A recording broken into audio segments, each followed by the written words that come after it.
오늘은 신앙의 열정을 다시 회복하려면 이라는 제목으로 말씀을 나누고자 합니다. 오늘 본문 말씀은 이것이죠. 오병이어의 기적이 일어난 바로 그날이었습니다. 제자들과 예수님이 5,000명 이상 되는 사람들을 돌보느라고 시간도 많이 썼고 또 밤이 되었고 또 특별히 제자들은 많이 피곤했던 모양이에요. 예수님께서 제자들을 불러 이렇게 말씀하셨죠. 내가 나머지는 정리할 테니 너희들이 먼저 배를 타고 건너편으로 가거라. 그래서 제자들이 늦은 밤이었지만 달빛을 의지하여 노를 저어 갈릴리 바다를 건너가고 있었습니다. 그런데 이제 갈릴리 바다 한가운데 정도 왔을까요? 시간은 사경, 우리나라 시간으로 하면 새벽 4시에서 5시 사이일 겁니다. 아주 칠흑같이 어두운 밤이었죠. 그런데 갑자기 풍랑이 불어오는 거예요. 배가 뒤집어질 것 같습니다. 제자들이 힘겹게 노를 저었지만 이겨낼 수가 없었어요. 아주 심각한 위기에 빠졌습니다. 침몰 직전에 있었어요. 그런데 그때 예수님께서 바다 위를 걸어서 제자들에게 오셨다는 것이죠. 제자들은 처음에는 바다 위로 걸어오시는 분이 예수님인지를 알지 못하고 유령인가 하여 두려워하여 소리를 막 질렀습니다. 무섭다고 소리를 지른 거죠. 그때 예수님이 나다, 두려워하지 말아라 하면서 이제 배 위에 타시니까 즉시 풍랑이 잔잔해졌다 하는 것이 오늘 본문의 내용이죠. 여러분, 이 말씀은 우리에게 영적으로 많은 것을 던져주고 있습니다. 오늘 본문에 나오는 배는 사실은 우리의 마음을 상징하고 있는 것입니다. 우리 마음에 풍랑이 불어올 때가 있다는 것이죠. 우리 영혼이 두려움으로 떨리고 분노와 미움으로 흔들리고 질투로 흔들리고 상처로 풍랑이 일어날 때가 있다는 거예요. 우리 영혼에. 그런데 바로 그때 예수님께서 내 마음의 배에 들어오시고 좌정하시면 영혼의 풍랑이 잔잔케 되는 은혜를 입게 된다 하는 것이 본문의 내용입니다.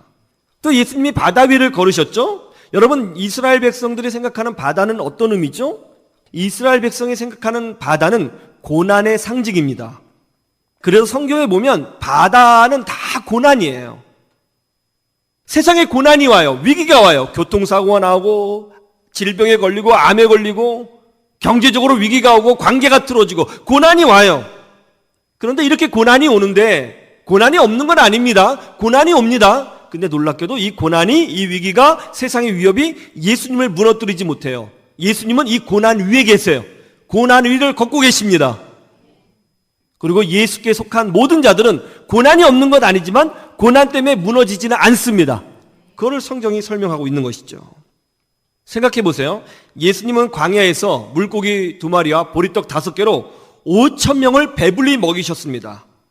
이거는 예수님께서 우리를 먹이시는 분이시요 목자라는 사실을 우리에게 알려주고 계시는 것이죠. 우리의 보호자가 되어주시는 것이죠. 예수님이 또 이 모든 사실을 제자들에게 가르쳐 주시기 위하여 바다 위를 걸어서 제자들에게 오신 거예요. 그런데 제자들이 어떻게 반응했다고 그래요? 예수님을 유령으로 생각했다는 거예요. 이거 불신앙 아니에요? 그리고 두려워했다는 거예요. 놀라운 거는 아까 이전에 봤던 놀라운 광경, 기적, 예수님이 물고기 2마리로 5,000명을 배불리 먹이시는 이 어마어마한 기적의 현장에 있었고 그 놀라운 기적을 봤음에도 불구하고 제자들은 그 은혜를 다 까먹고 그 신앙을 다 까먹고 은혜를 까먹고 두려움에 빠졌다 이렇게 설명하고 있습니다. 한번 보세요. 52절 같이 볼까요? 이는 그들이 그 떡 떼시던 일을 깨닫지 못하고 도리어 그 마음이 둔하여졌음이러라. 무슨 말이에요? 이전에 받았던 은혜와 감격을 잊어버렸다는 것이죠. 여러분, 우리도 이럴 때가 있지 않습니까? 처음에는 뜨거웠어요. 그러나 이제는 그렇지 않습니다. 은혜 받아서 눈물을 흘리며 감격할 때가 있었습니다. 그러나 이제는 그렇지 않습니다. 교회에 와서 신앙생활하는 것이 너무나 행복해요. 너무 즐거웠어요. 찬양하는 게 즐거웠어요. 그런데 이제는 더 이상 즐겁지 않습니다. 예배당에 와서 예배 드리는 그 순간 막 눈물이 쏟아지는 거예요. 하나님의 은혜가 회복되는 거예요. 그러나 어느 순간 그 은혜를 다 잊어버렸습니다. 그럴 때가 있다는 거죠. 하나님이 나를 치료해 주시고 내 기도에 응답하시고 나와 함께 하셨다는 사실을 내가 경험했어요. 경험하지 않은 게 아니에요. 신앙생활하는 사람은 다 성령의 은혜를 경험하잖아요. 경험했어요. 그런 적이 있어요. 그런데 지금 그렇지 않다는 거예요. 마음이 둔하여진 거죠. 이럴 때 우리는 어떻게 해야 되는 것일까요? 이 둔한 상태로 계속 살아야 되는 것입니까? 아니면 회복해야 되는 것입니까? 하나님은요, 우리가 회복하기를 원하신다는 것을 깨달으시기를 주님의 이름으로 축원합니다. 어떻게 회복할 수 있을까요? 오늘 말씀을 통해서 그 영적인 지혜를 몇 가지 얻었으면 좋겠습니다. 첫 번째로 어떻게 회복하느냐? 약함을 인정해야 된다는 거예요. 예, 이게 굉장히 중요해요. 왜 그렇죠? 우리가 약함을 인정할 때에 우리는 독립적으로 살지 않고 하나님을 더 깊이 의지하는 존재로 살아갈 수 있기 때문에 그런 것입니다. 하나님은요, 우리가 완전하고 완벽한 그리스도인이 되는 것을 원하시지 않아요. 그리고 우리는 그렇게 될 수도 없어요, 사실은요. 절대로 그렇게 될 수도 없습니다. 하나님이 이걸 알고 계세요. 오늘 본문 말씀을 보면요, 아주 놀라운 게 뭐냐면 52절 말씀에 이 제자들의 신앙을 우리가 방금 읽었던 것처럼 이렇게 표현하고 있죠. 이는 그들이 그 떡 떼시던 일을 깨닫지 못하고 도리어 그 마음이 둔하여졌음이러라. 이렇게 설명하고 있습니다. 그런 다음에 이 제자들의 마음이 둔해졌잖아요. 그러면 예수님이 어떻게 하셔야 돼요? 책망하셔야 되죠. 야, 너희들 정신 못 차려? 오늘 금방 오병이의 기적을 봤잖아. 이 놀라운 기적을 보고서도 어떻게 나를 유령으로 생각하냐? 그리고 내가 너희들이 풍랑을 만났을 때 몇 번이나 도와줬어. 그런데 또 풍랑 만났다고 믿음이 떨어져? 너희들의 믿음이 왜 이래? 이렇게 책망을 하셔야 되는데, 근데 오늘 말씀해 보면 놀랍게도 그런 책망이 없다는 거예요. 책망이 없어요. 바로 다음 사건으로 지나가고 있다는 것입니다. 왜 책망이 없을까요? 왜 제자들이 받았던 은혜를 다 잃어버리고 그 열정을 다 잃어버리고, 아니 그것도 날짜도 멀리 된 게 아니잖아요. 방금 전의 사건 아니에요. 얼마 전의 사건, 오병이의 기적의 사건을 직접 목격하고 체험했을 불구하고 그 은혜를 잃어버렸던 제자들을 향하여 왜 예수님은 책망하지 아니하셨을까요? 그 이유는 하나입니다. 원래 그게 사람이거든요. 원래 사람이에요. 제가 삼겹살이 엄청 먹고 싶었던 때가 있었습니다. 이상하게 땡기더라고요. 삼겹살이요.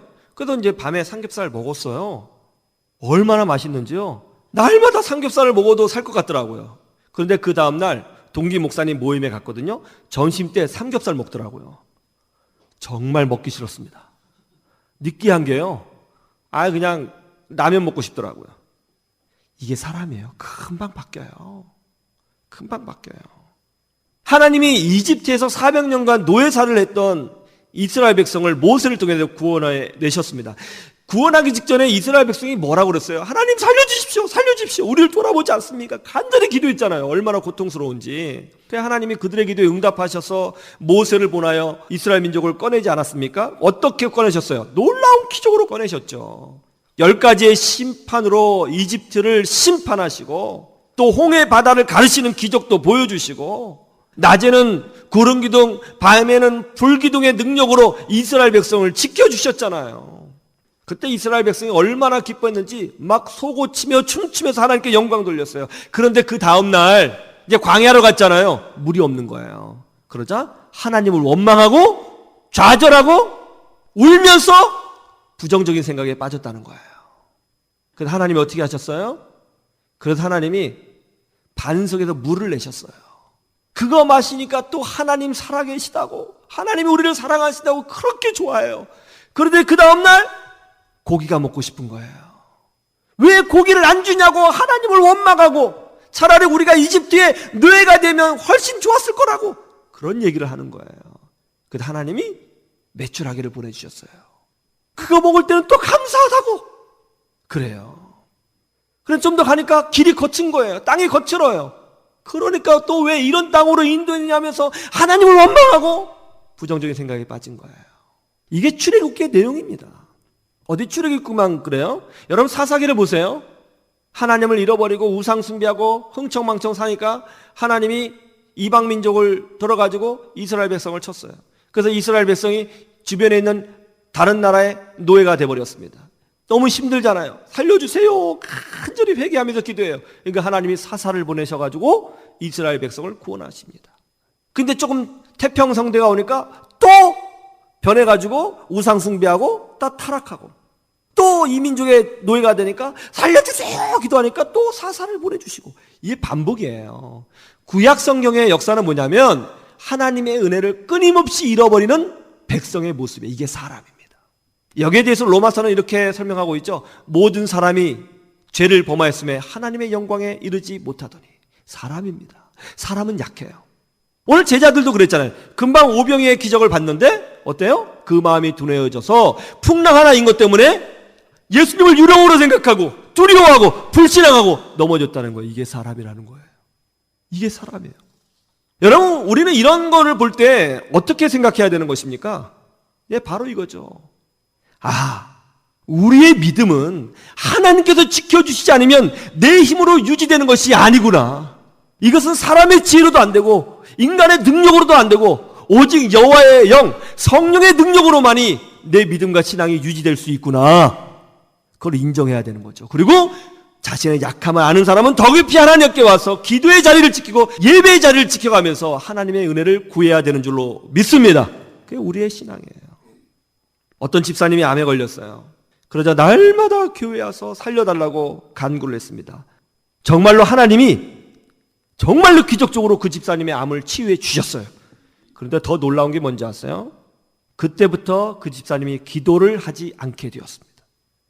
옛날의 모습으로 되돌아갔어요. 나는 왜 이렇게 무능력할까?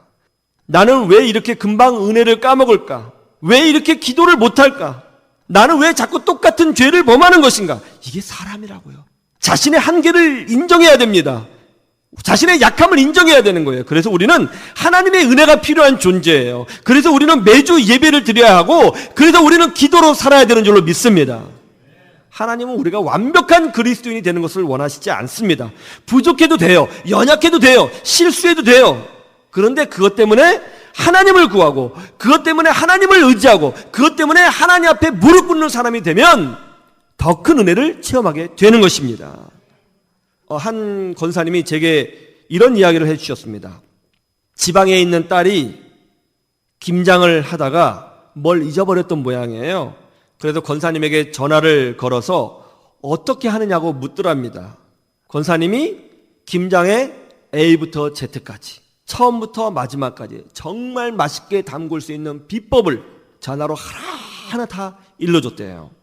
그러면서 권사님이 그러시는 거예요. 딸이 김장을 못해서 바보처럼 느껴진 것이 아니라 자기를 찾아주니까 그렇게 예쁘고 고맙더래요.